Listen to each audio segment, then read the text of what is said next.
2 weeks ago, nang kinarga nga namin si 69, final lap race ng BBC Nueva Ecija at ang release point, Tacloban, Leyte. Last year nakapagkarga na rin kami ng Tacloban sa JPRC.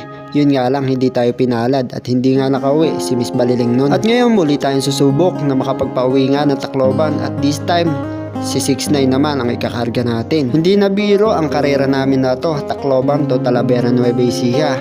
Dahil ang air distance namin doon is nasa 650 plus kilometers na meron pang sea crossing. Ginawa ko naman lahat para kay 69. Yung medication, yung condition, yung training at saka yung pahinga. Makauwi pa kaya si 69? I love Tacloban! Let's go!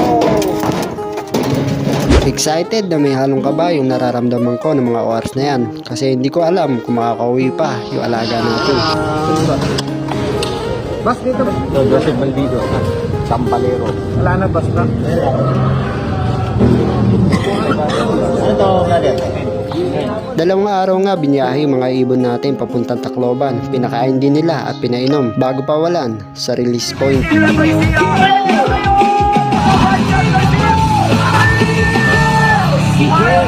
Tuloy natin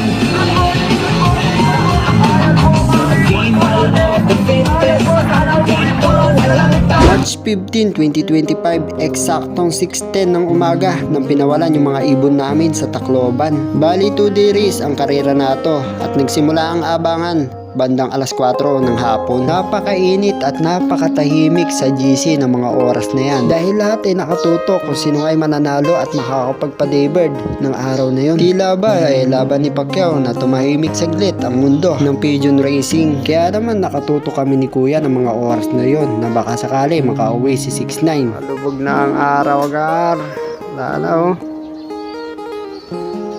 Yung dalawa nag-aabang dun. Kinila na, wala pang nagkakla kahit isa. Ha? Wala na, kararating mo lang eh. May merienda ka agad. Palubog ni araw pero wala pa rin si 69. At ang maswerteng nagklak lang ay isa. To make the long story short mga kalapatid, simula nang pinost ko itong video na to, isang linggo't mahigit na.